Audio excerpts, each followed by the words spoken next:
As a reminder to our audience, we encourage you to submit your questions through the Q&A box at the bottom of your screen at any time during the program. And now, introducing Anka Lee. Good morning, everyone from California. Thanks so much for joining us. This is a very exciting conversation, and many thanks to the Pacific Council of International Policy for organizing this important discussion. My name is Anka Lee, and I actually am a fellow at the Truman National Security Project, a foreign policy organization based in Washington, but I'm actually based in California. Also a member of the Pacific Council. I actually formerly was Director of International Relations at the California State Legislature. So this is a particularly a topic that is dear and near to my heart, and I'm very much looking forward to diving in very shortly. Thanks to the Pacific Council for doing this, leading the fight, how cities are acting on global issues.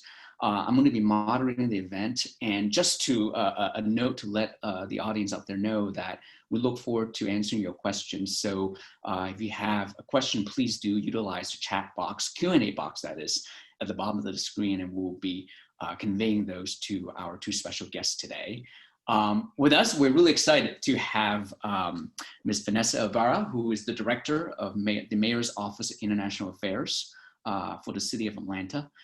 She comes from us from Mayor Bottom's office, and also Ambassador Nina Hachichian, who is the Deputy Mayor for International Affairs for the City of LA with Mayor Garcetti's office. So thank you both of you so much for taking the time to join us. We are really excited to have you here. Just want to maybe start to frame this conversation before I kick it over to our two special guests with some opening statements. And that is, I think we're living, this is not a profound statement, everybody knows it. We're living in a very uncertain world. I think, some generations tend to be able to kind of, be on autopilot and be caretaker of existing systems and how things are done. But I think our generation is getting a bit of a different deal. Our biggest question to us today, really a lot of us asking, just are our institutions equipped to handle the global challenges of the 21st century?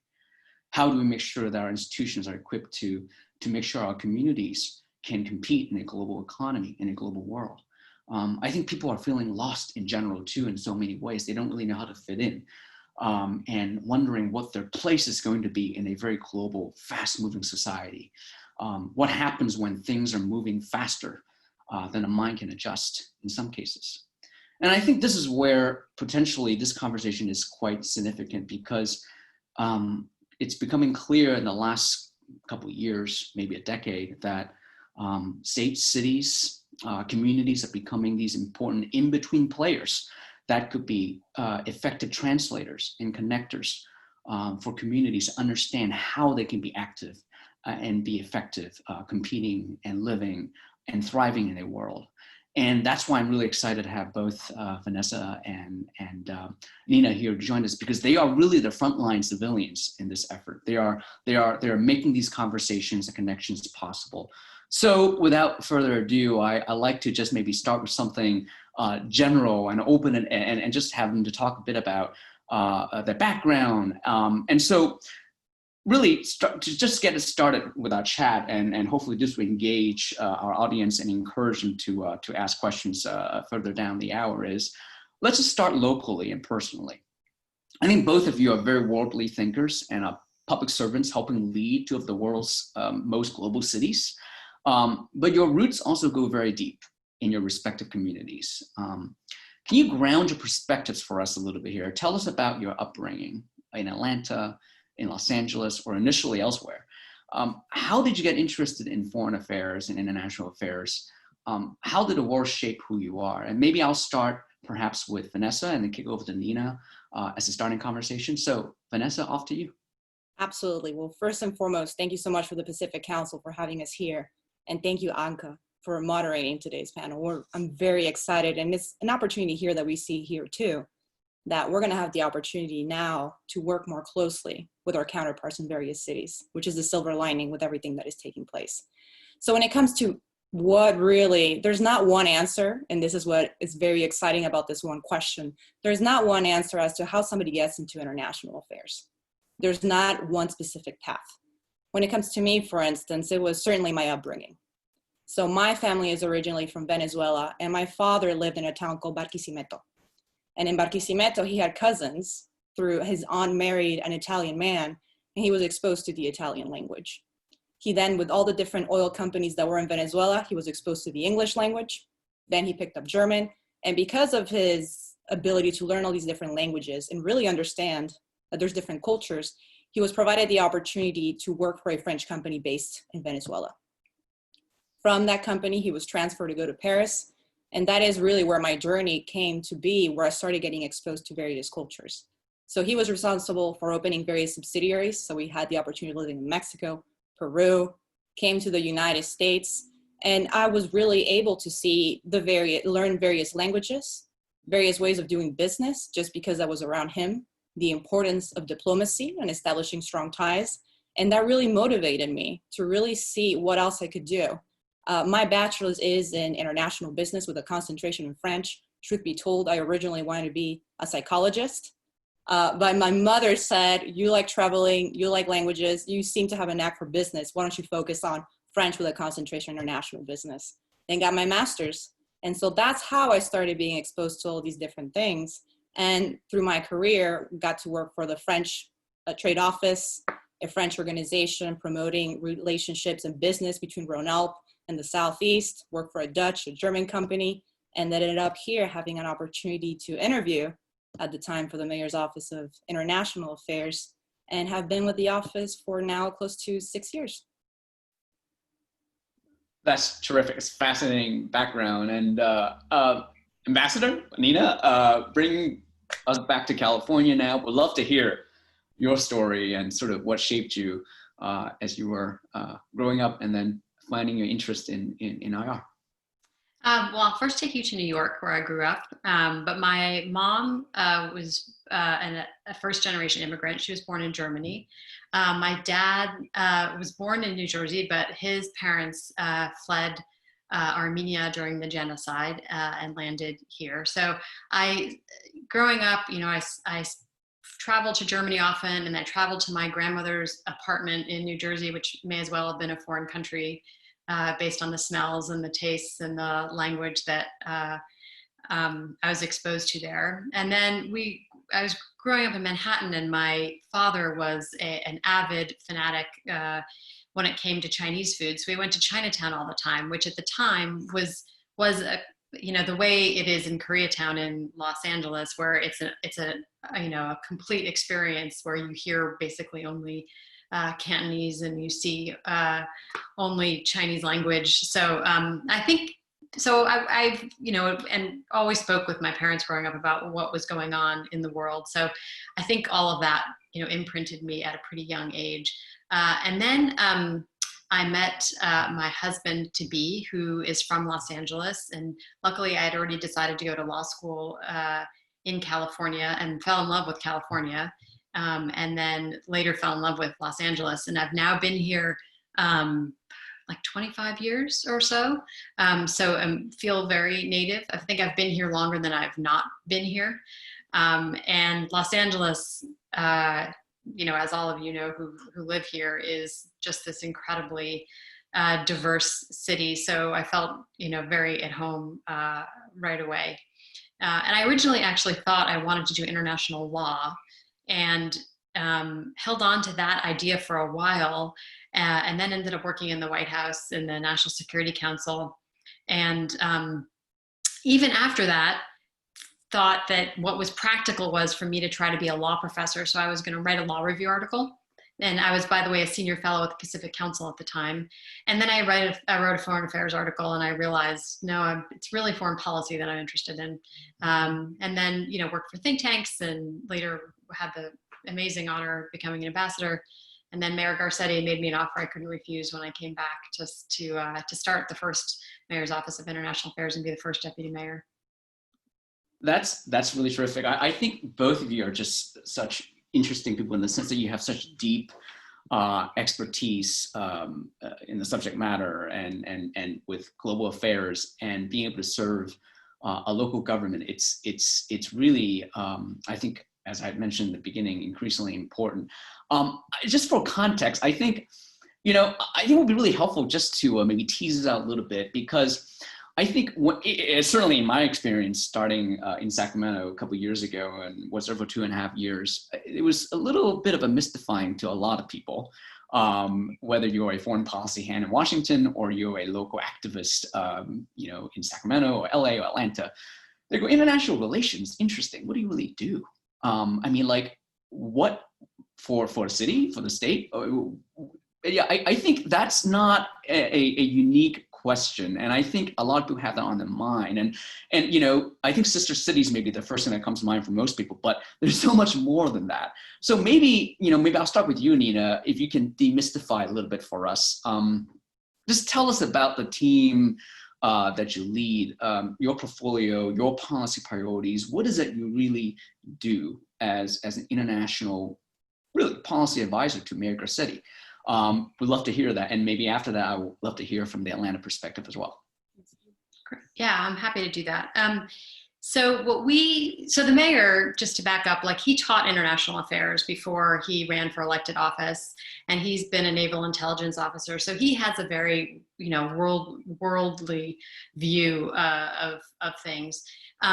What we say is that we bring LA to the world and the world to LA, because we know it's so important to our future prosperity and growth and success and happiness that we make sure that we are well tied in to the world around us. So we have basically two missions: to take advantage of and expand the international ecosystem in Los Angeles, and also to increase our influence on the world stage for things that we really care about, like our values of equity and inclusion. So let me just break that down a little bit. In terms of the ecosystem here and what we do here, we work very closely with our consular corps, where we have over 100 countries represented, and their communities, so their diaspora communities, and we have some of the largest diaspora communities in the United States and in the world. So that could be things like the census, a recent food drive that the Consulate of Mexico led, cultural events, also doing things like explaining to our building department what the Geneva Conventions are when it comes to a consulate wanting to build a new building. And then a lot of just kind of one-off issues that consulates have. So that's part of it, and working with diaspora communities. We're also trying to help create more citizens of the world through programs that we have. So we have great program that sent community college students abroad on their very first trips. And these are 90% people of color, first generation to go to college, first generation Americans, and many had never been on an airplane before. And we did 7 trips. And that was just incredibly world opening for these students, and also gave them a perspective on about what they could do in their own communities back home. We can't do that now because of COVID, so we're sort of pivoting, and we're going to create a program available to all Black and other students of color in Los Angeles about international careers. So it'll be a webinar series that we work with our institutions of higher education to just to expose people to what the kinds of careers that are out there. So that's another part. We work with our businesses to help export and to also attract foreign investment into them. We support international events that happen in Los Angeles, the biggest of them being the Olympic and Paralympic Games that'll be here in 2028. We set up a commission called MEXLA with the government of Mexico. So 15 Angelinos and 15 Mexicans to discuss the relationship and to build on it and to build out new projects together in areas like food and tourism and sports, et cetera. Because we want to bolster this incredibly important relationship with our southern neighbor. We, host all kinds of visiting dignitaries, heads of state, ambassadors, foreign ministers, and then we troubleshoot problems that Angelinos may be having. Either we had during COVID, we had like a bunch of Argentinians stuck in Los Angeles that we were trying to help. And then we also had Angelinos stuck abroad. So just being the liaison between the State Department, between us and the State Department to try to help them. So consular issues, essentially. So that just gives you kind of a sense of the kinds of things that we do, but it's a very varied portfolio, but we're always trying to make the bottom line things that help Angelinos. How big is your team, for those who don't know? We have 6 people altogether, and I have just an incredible team that I was able to build, which is always great. So I have one person who did work at the State Department and the NSC, National Security Council, another person who came from the Pentagon, another person who did work at the U.S. Trade Representative's Office and the Commerce Department, another person who had done some work, we've done like kind of an internship at our consulate in Ho Chi Minh City. So it's a pretty amazing team, and we bring all those connections and contacts when we're trying to do our work. And I should mention actually the second part of our piece, which is to kind of project our values abroad. And so in that sense, in that work, we are supporting a lot of city networks that we belong to. So the C40 is the climate one that the mayor chairs, another one on the Mayor's Migration Council, another one having to do with the Sustainable Development Goals. So we are, and another being the U20. So we are active members, which is important for the United States because there are not that many cities like Atlanta. It's like, there's just a handful of American cities that are involved internationally. And whereas our European and our Asian, Latin American, African counterparts are very busy connecting with each other. And so the US has been a little bit slow to the party. And it's, I think, important for our national interest also to be out there representing us. We can hold that thought because I would like to dig that into that point a little bit later. But maybe Vanessa, you can give us an introduction to your priorities and sort of what you're looking at day to day. And we're really interested to get a good sense of the Atlanta perspective on this question. Absolutely. And I have to say, it's very refreshing to hear everything that Nina is saying because it very much mirrors a lot of the work that we're doing here in the city of Atlanta. And so our office actually was closed in 2008 following the recession, and it was reestablished in 2013. We are a small team, but we like to say that we are a mighty team, and some folks like to call us the dream team because we're able to pull so many different things off. But really, the mission of our office is the global positioning of the city. And much like Nina, there's a wide portfolio. We wear many hats, and you have to be very flexible. So we focus very much around global trade. So I have my deputy director, Cesar Vance, who oversees that. And when I say global trade is we work very closely with various Atlanta-based companies to provide them the resources and tools to be able to take their businesses globally. We also go in various trade missions, and this is done in partnership with the state. So the Georgia Department of Economic Development, the Metro Region, the Metro Atlanta Chamber. So when it comes to economic development and trade, we work very closely with one another. There's also, of course, the educational portfolio, which is our global educational initiative. We are very focused on the fact that we need to have a competitive global workforce. And so for us to have a competitive global workforce, we need to make sure that our youth, our constituents are learning foreign languages, are being exposed to various cultures, and is also a key asset for companies that are coming here and establishing their businesses. We have about 2,600 international businesses in the city of Atlanta. And so in order for us to be able to achieve this, we work very closely with all the educational institutions in the city of Atlanta. K through 12, technical colleges, universities, and this portfolio is overseen by my colleague, Paulina Guzman. And so what we do around that too is we work very closely with companies as well. We organize various events. We just organized one at a UK-based company in Atlanta. The title of the event was called The Future of Work. So we brought in a startup, we brought in UPS, we brought in Sage to talk to faculty to understand what their needs are. Because oftentimes there is a bit of a disconnect, what the hard skills are, what the soft skills are. And also we are focusing on various initiatives like a global career tour, where we bring various folks to talk about their experiences going global, business, diplomacy, for students to have the opportunity to hear from them and also from us. What does a global career look like? Because oftentimes people don't necessarily know what that looks like. Of course, there's the diplomacy piece. We have a very dynamic consular corps. We have about 70 countries with a diplomatic presence here. And we also work very closely with the 31 binational chambers of commerce and trade offices, and of course, our 17 sister cities. In addition to all that, we also attract international events and also support cultural events that are taking place in the city, like the German Christmas market. Because for us, is a lot of people are unable to travel. It's the truth of the matter. So we bring the world to them. And it's the same thing when it comes to technology. We are one of the only cities to have the Smart City World Expo in Atlanta. And so we work very closely with Fira Barcelona on that end and attracting multiple events that focus on that.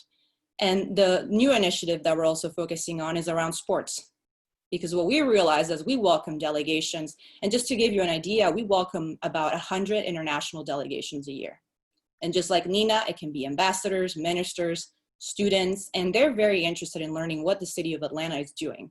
So before the conversations were more on a general level, now delegations want to know, what are y'all doing around female entrepreneurship? What are y'all doing around redevelopment, affordable housing, equity, diversity, and inclusion, LGBTQ affairs?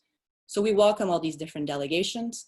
And also, of course, if there's any issues that come through, we work very closely with the airport, the largest, the busiest, and most efficient airport in the world. So during the COVID-19, we've had to pivot in many different ways. We update the consular corps on anything that may be happening.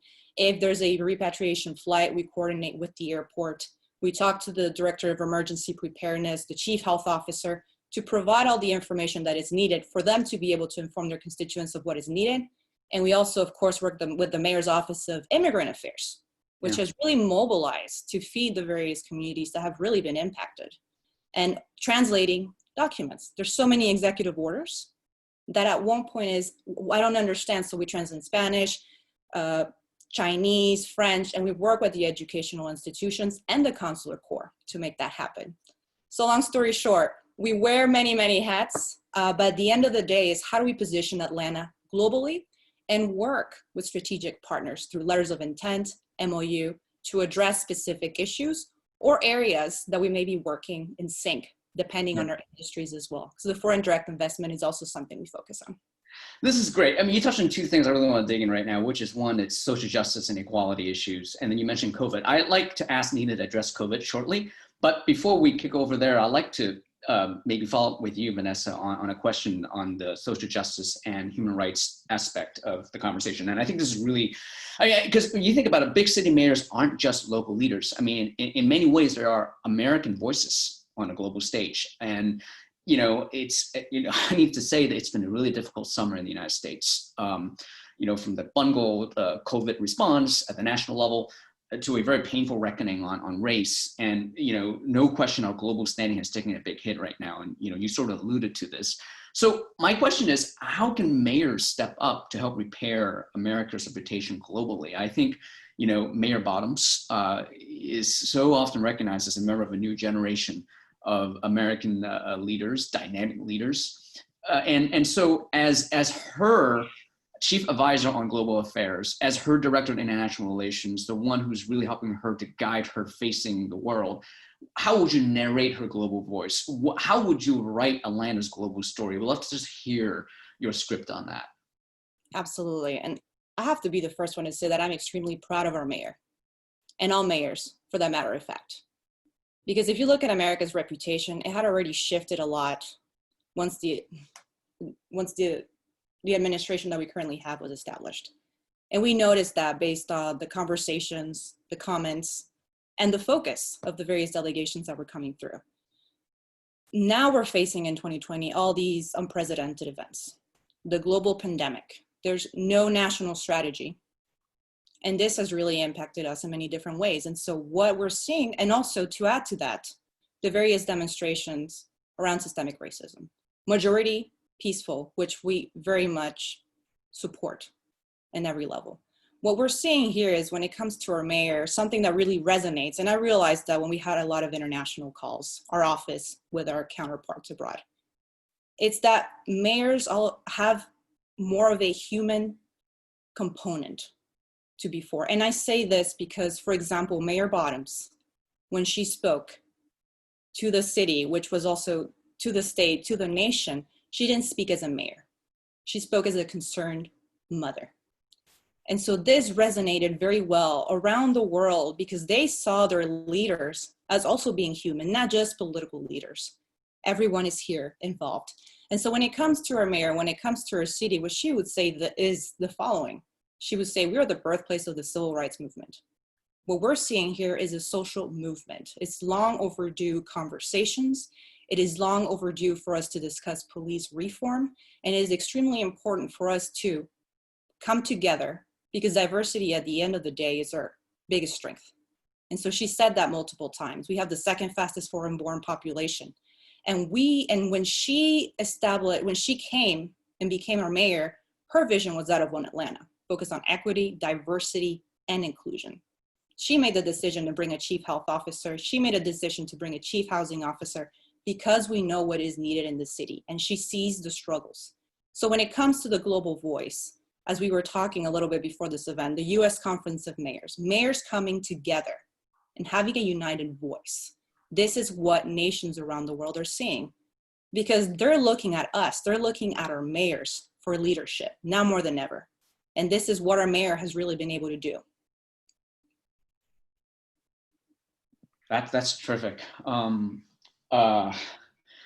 Nina, I wanted to come back to you because drilling a little bit further down on what Vanessa just mentioned, sort of mayors leading on the response to COVID and doing so effectively. I know there's been a lot of press written up about your mayor, Mayor Garcetti, playing a leading role in coordinating with counterparts around the world. I kind of like to just get a front row perspective from you to hear sort of, what he's been doing on that front. How is he working with these leading mayors around the world? And what is your role and your team's role in all this? And just so people know the amount of work that actually goes in, and especially to Vanessa's point, this absence of leadership at the federal level, how is Mayor Garcetti showing that, we can actually do something at the grassroots level? Yeah, thank you. I think one thing it's important to say is that all the cultivation of relationships that we had done through trade delegations or through sister cities or through any of these networks that I mentioned, all really paid off during COVID. The fact that we had already established these relationships meant that we could go right to talking to our foreign counterparts. And, our global ties and our partnerships, became all the more important. At this moment of crisis, the COVID crisis, the economic crisis, and the reawakening of these urgent demands of racial justice as well. And then, in the background of it all, the climate crisis. So at the very outset, in the first few weeks, I seconded my team to the urgent local demand. So a couple of people went to the team that was sourcing PPE from around the world, and then other people went to the help desk to just answer questions that citizens had about, where do I get tested? Is my business closed or not closed? An incredible number of questions, including a lot from mobile pet groomers who who felt like they should have an exception to the rules. But in any case, and then we slowly started feeding back into our current roles. And I have to say that the work that we've done with foreign governments has been really, really important in two ways. One is just that we got a lot of donations of money and of PPE. So we started something called the Angelino card, where we gave debit cards directly to citizens who had to fit some pretty stringent criteria about already being below the poverty line and then even being worse off because of COVID. And they got direct cash assistance, and we were able to raise over $40 million for that and benefit tens of thousands of Angelinos. And we got significant donations from the diaspora community and from actual foreign governments. So that was one piece of it. And the second piece is that we got some incredible donations of masks and other kinds of PPE. So we've been talking with Vietjet, which is a Vietnamese airline, for some time about cargo and other kinds of flights that they wanted to establish with LAX. And they sent us 1 million masks that were all FDA certified. So that's just another example. And then so that's donations. But the other thing that we did was a lot of technical assistance sharing. So we started a WhatsApp group for something else altogether. And it turned into a COVID response group at the staff level. So we were sharing constantly, like, how are you feeding seniors? How are you dealing with domestic violence? And so cities were sharing back and forth on a global level what their kinds of experiences were. And then the mayor, for his part, convened the C40, which is a climate-focused network of megacities. But we had 3 calls about COVID response. And so I think those calls were extremely helpful. We had, over 50 mayors on the first one. It was like, Jakarta and Seoul and Milan and Accra and Mexico City, all talking about COVID. And I think for the cities that were a little bit further away, further down the line, COVID hadn't hit them fully yet. It was an incredibly useful conversation to get them ready. And then we had separate calls with the cities that were a little bit in front of us. So we had a bunch of bilateral calls about how they were thinking about reopening. So all of that, I think brought a lot of solace to the mayors, knowing that what they were going through was the same all around the world. And in our case, especially because we were getting no help from the federal government, just the idea that we had to figure this out all on our own. But having that group, I think, made us feel less alone and was also just practically extremely helpful. And Anka, if I can just add to what Nina just said. Absolutely. Really, all these various conversations that we've been having with our sister cities, with various nations, really, as Nina mentioned, paid off. Because in many ways, what we did is, when things started, we saw in the month of March, we actually sent out a survey to the various offices of international affairs in the United States to kind of see how they're pivoting, how are they handling the current situation. And we also did that with our sister cities. So we had a roundtable discussion where everybody had the opportunity, we had 17 sister cities participate, to share what is happening on the ground, to share what they're doing around PPE, to share what they're doing around business recovery, and also those that are being impacted because of the virus. Primarily minority populations. So when we had all these conversations, we were able to really gather an idea of how to move forward. And through these relationships, we were able to get a lot of leads for PPE. We were also able to get donations. And also what we're going to be doing in the month of September is economic recovery panel discussion, where we're also inviting folks that are focusing on economic development, FDI, primarily exports, to see how, as we're still trying to find what the new normal is, how do we continue to help and learn from one another when it comes to business opportunities, but also when it comes to the various conversations around police reform. We had various cities reach out to us to ask, what is the mayor doing? What is the advisory council on the use of force working on? What can we gather and learn from one another? So it really has been incredible to see how, despite everything that is taking place, we're all able to come together to really learn from one another. That's just really, it's fascinating. I think both of you have emphasized the importance of relationship so much. I mean, really, it begins with relationship, and which is why what Nina, you said earlier, really struck me. And I certainly had a similar sort of assessment, in my previous role in Sacramento. It's just that American cities and even states are really lagging in many ways compared to the Asians and European counterparts especially. I kind of want to hear your analysis of why. This is, we're a global country. We have a global footprint. Why is it that our cities are not really stepping up in the ways that the counterparts have been doing compared to around the world? I don't have a great answer to that, really. I feel like it is really starting and building in momentum. I think mayors can be very effective messengers of why foreign policy is important to local populations. There is I think a fair amount of, I think it just goes back to, Americans in general, I think really want us to cooperate in the world, but they don't necessarily know how foreign affairs touches their daily lives. So I think COVID is a great example of why it's important. And, I hope that we evolve to have populations be more, city populations be more comfortable and more expecting of their mayors to be internationally focused.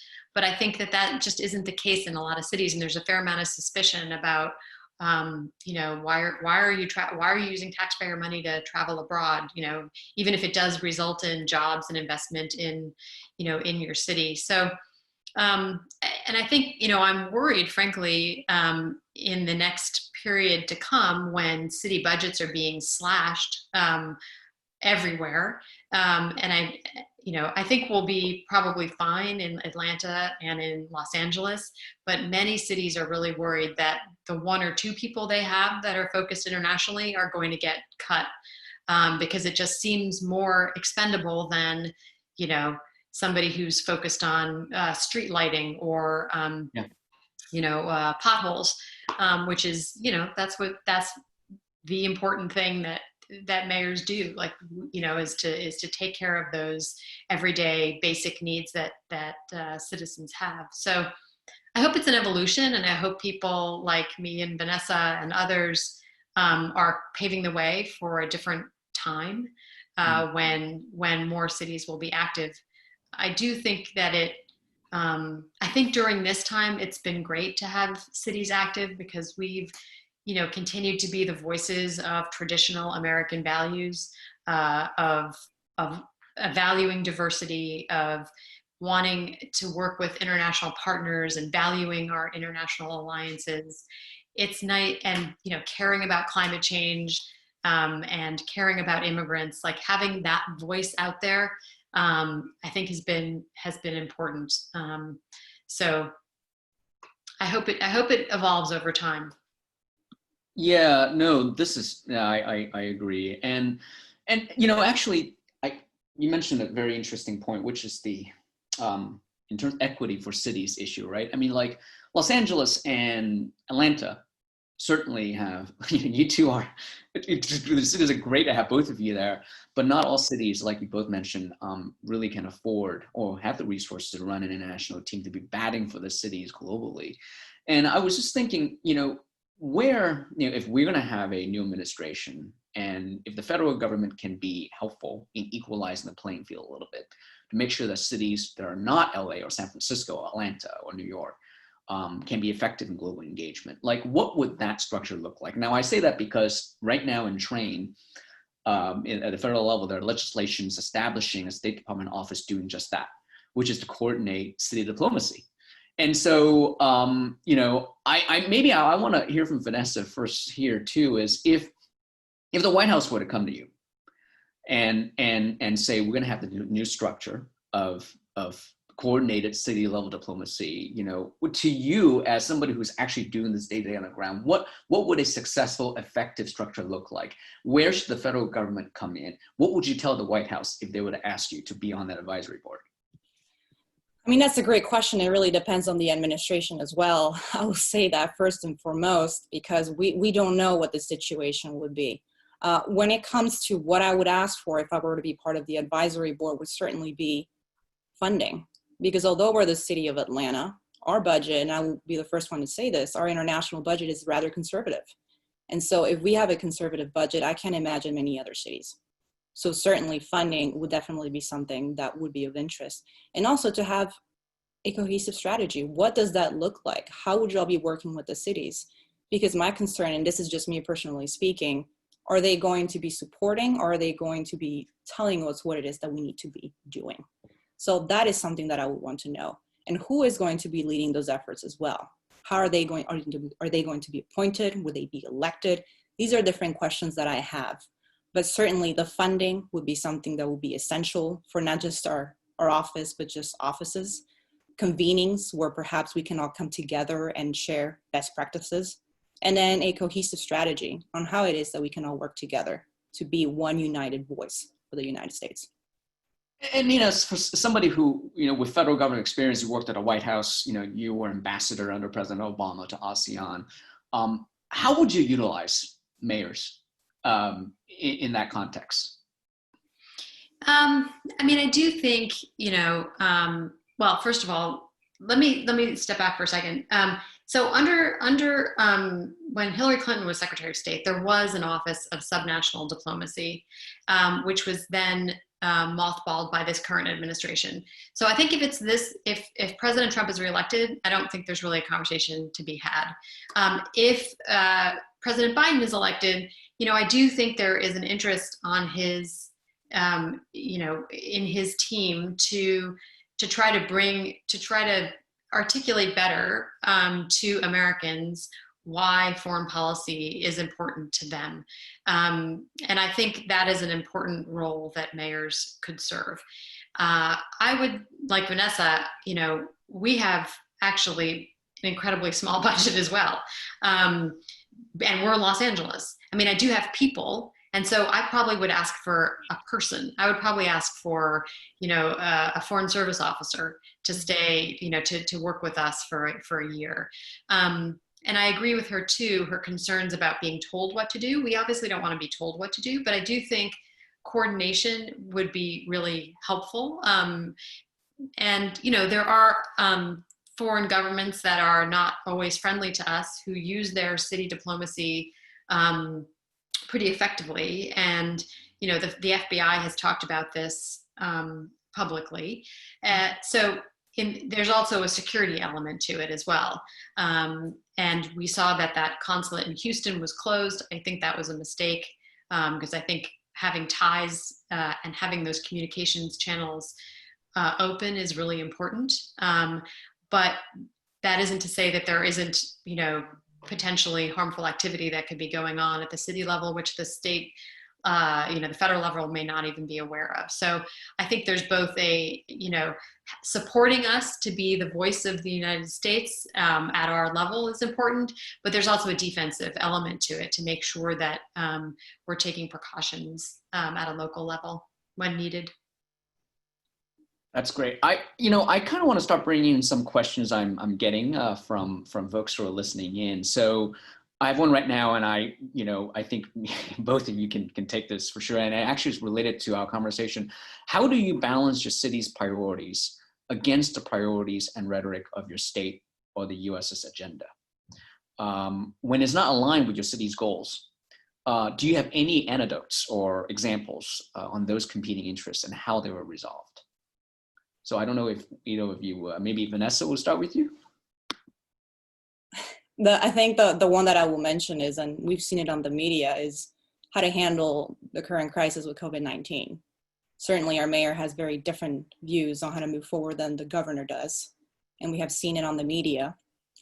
So I would say it is challenging. It is very challenging to be able to find a way to move forward.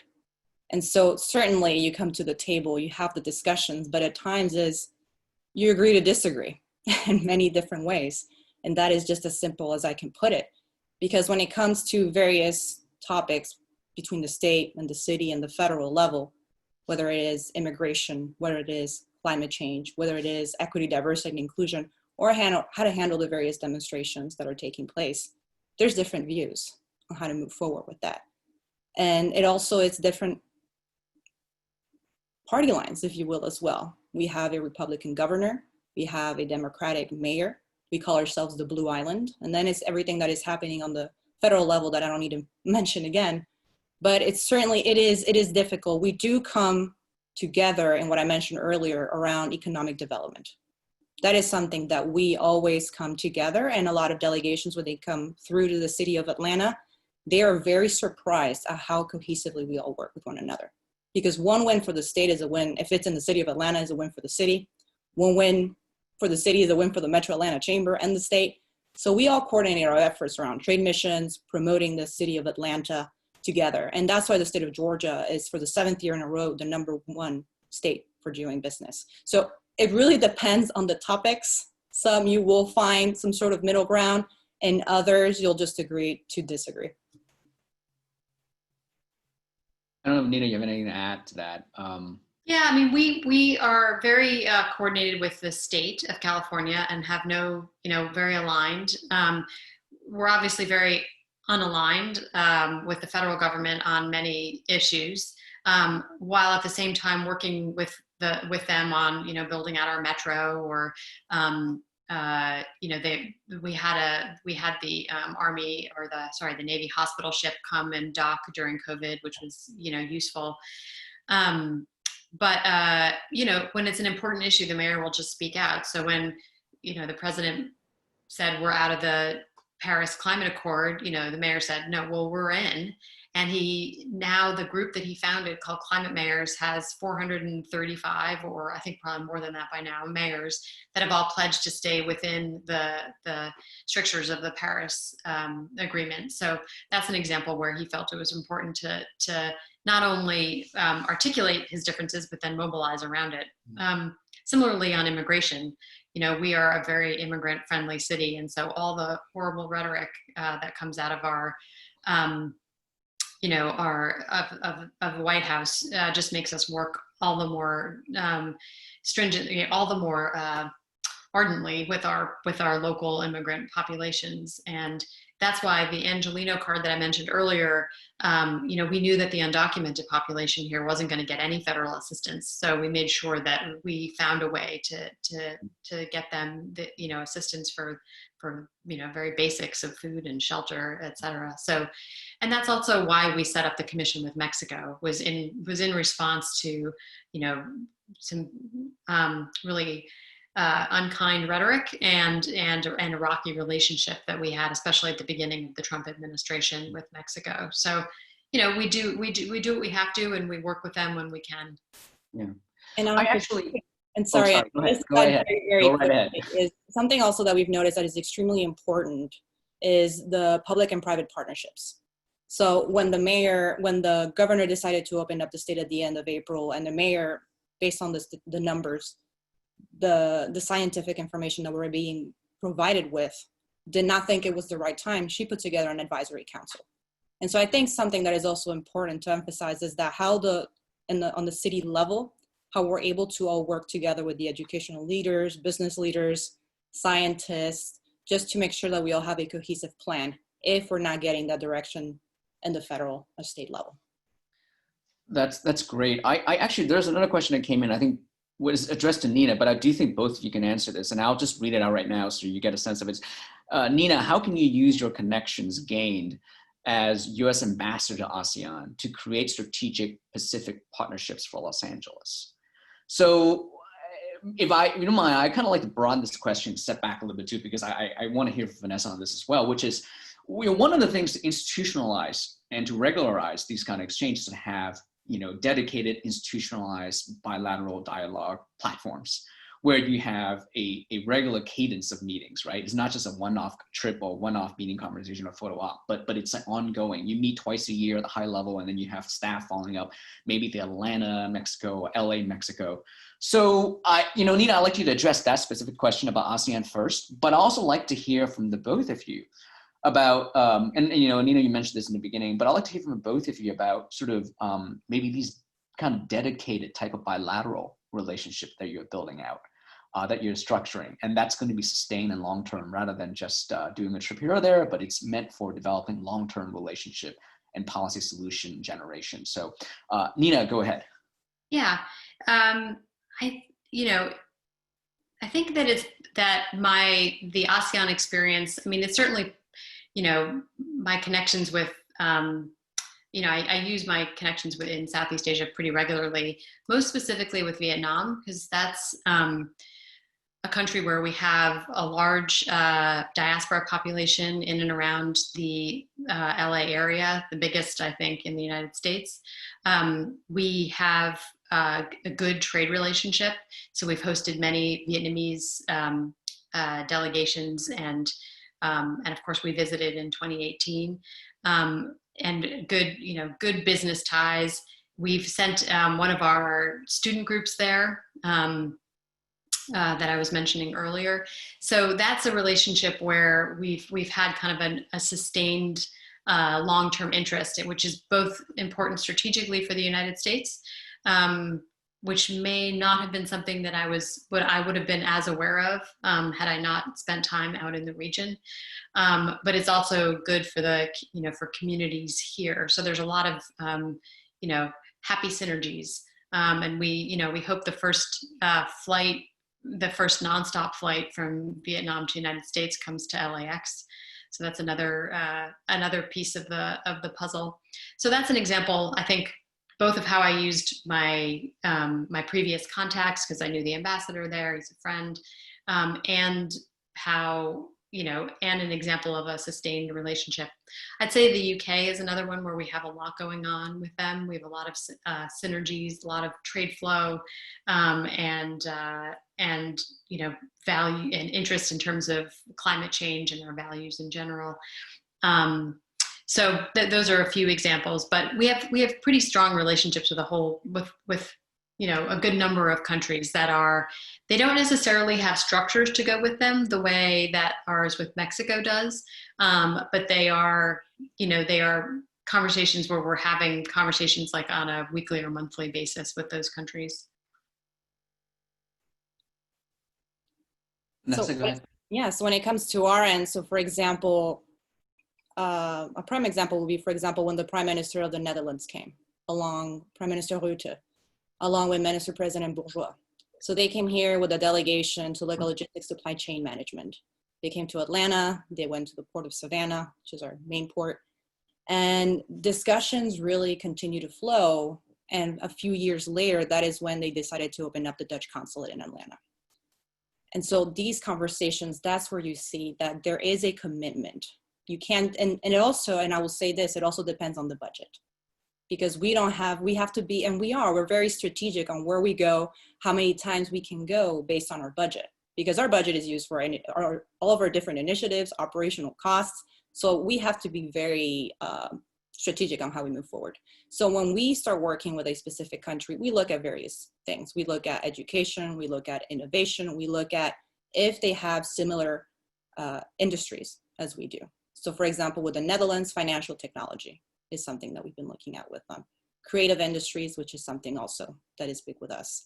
When it comes to logistics, supply and chain management, same thing. And it's the same thing with the Germans also.